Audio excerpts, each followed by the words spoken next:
നിങ്ങളുടെ favourite shows ഇനി ഒരിക്കലും മിസ്സാവില്ല. ഇപ്പോൾ C5 കാണും നിങ്ങളുടെ ഫേവറേറ്റ് ഷോസ് തികച്ചും സൗജന്യമായി. എന്താ സംഭവം?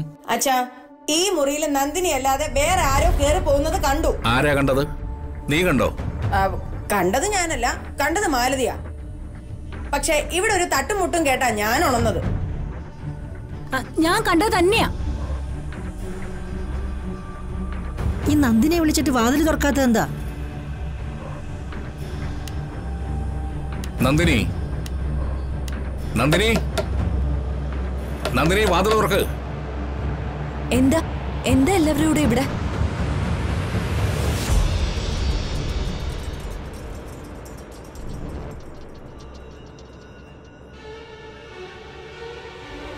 നീ ഇതെവിടെയായിരുന്നു? നിന്റെ മുറിയിലേക്ക് ആരോ കേറിപ്പോയിന്ന് പറഞ്ഞ ഇവര് ബഹളം വെക്കുന്നേ. ആരോ മുറിക്കകത്തുണ്ടെന്നുള്ള കാര്യം ഉറപ്പാ. വാതിൽ തുറക്കുന്നില്ലല്ലോ.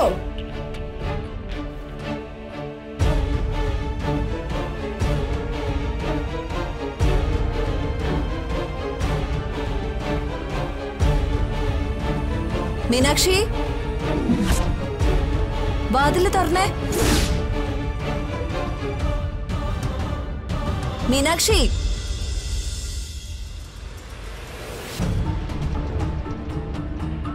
മീനാക്ഷിയോ?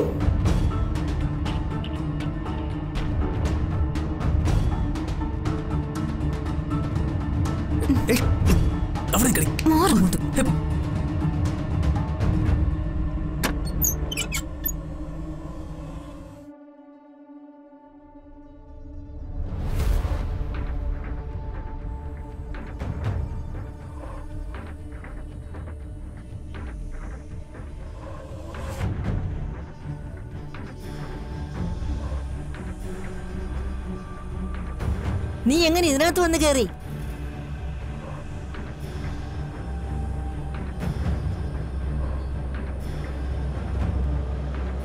ചോദിച്ച കേട്ടില്ലേടി, എങ്ങനെ ഈ മുറിക്കകത്ത് കേറിയെന്ന്?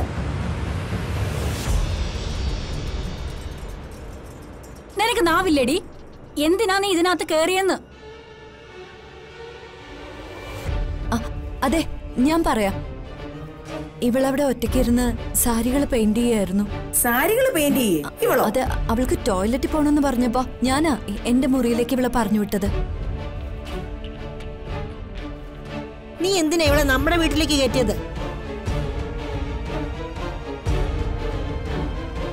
ഇവളെ ഇതിന്റെ അകത്തേക്ക് കേറ്റരുതെന്നല്ലേ അമ്മയുടെ ഓർഡർ? പൂജ നടത്തുമ്പോ കയറ്റരുതെന്നല്ലേ അമ്മ പറഞ്ഞോളൂ. അതവൾക്ക് പുലയുള്ളതുകൊണ്ടല്ലേ. ഇവളെ ആ ഔട്ട് ഹൗസിലേക്ക് പറഞ്ഞു വിട്ടാൽ എന്താ? ഇവിടേക്ക് തന്നെ കയറ്റി വിടണമെന്ന് എന്താ ഇത്ര നിർബന്ധം? അതെ, അതെന്നെയാ ഞാനും ചോദിക്കുന്നേ. പെട്ടെന്ന് നന്ദിനി അവളെ ഇങ്ങോട്ട് പറഞ്ഞു വിട്ടു. അതിനെന്താ കുഴപ്പം? മനുഷ്യന്റെ ഉറക്കം കളഞ്ഞില്ലേ? ഇനിയിപ്പോ ഒന്ന് ഉറങ്ങി കിട്ടണമെങ്കിൽ പെടാപ്പാട് പെടണം. സന്മനസ്സുള്ളവർക്ക് സമാധാനമുണ്ട്, സമാധാനമുള്ളവർക്ക് ഉറക്കമുണ്ട്. നന്ദിനി, നീ അവളെ വിളിച്ച് ഔട്ട് ഹൗസിലേക്കാക്ക്. വാ, വരാൻ.